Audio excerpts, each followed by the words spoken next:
Following video details the contents of a Department of Defense document entitled Internment and Resettlement Operations, also known as FM 3-39.40.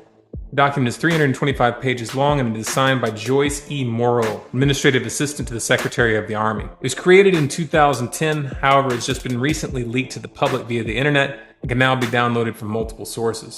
In the description below, you'll find a download link for the document. I strongly encourage you to download it yourself and to verify everything that's being said here.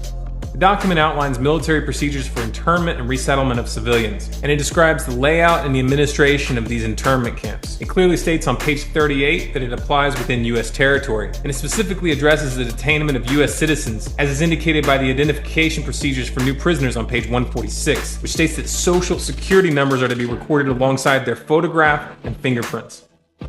Included in the list of organizations which may be involved in these internment operations are the Department of Homeland Security, FEMA, the Department of Defense, and the United Nations. On page 56, the document outlines the responsibilities of psychological operations officers within the camps, among which it states that a PSYOP officer develops and executes indoctrination programs to reduce or remove antagonistic attitudes and identifies political activists. On page 281, the document goes into more detail regarding the role of psychological operations within the camps, specifically in regards to pacifying the population and ensuring cooperation.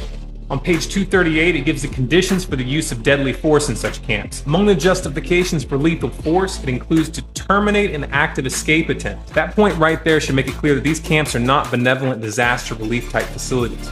On page 244, the document calls for the use of snipers during riots to, quote, scan a crowd and identify agitators and riot leaders for apprehension and fire lethal rounds if warranted.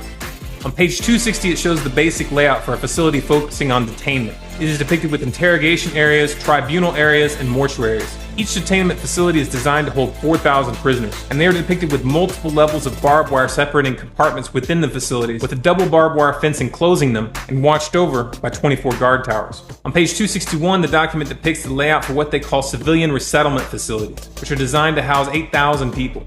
Though it uses the word resettlement, the plans show multiple levels of barbed wire dividing the sections of the facility, with double barbed wire fencing on the outside, as well as 16 guard towers. On page 262, the layout for facilities designed for what they call non-compliant prisoners is shown. These camps are designed to hold up to 300 prisoners, they have 3 interrogation centers, and are guarded by 13 guard towers. Now, if there's any question whether these plans are active or just theoretical, this should be settled by the fact that the U.S. Army has been running ads for job positions in these camps since 2009, and apparently, they're still hiring. Once again, if you look in the description, you'll find all the links you need to verify this information. It's important to note here that this document was created in 2010, which was under the Obama administration, and it predates the NDAA of 2012, which authorized military detainment of U.S. citizens. This clearly shows a long-term agenda at work. If you believe that this is important information for people to know about, then please share this video with as many people as you can. Share it on Facebook and on Twitter.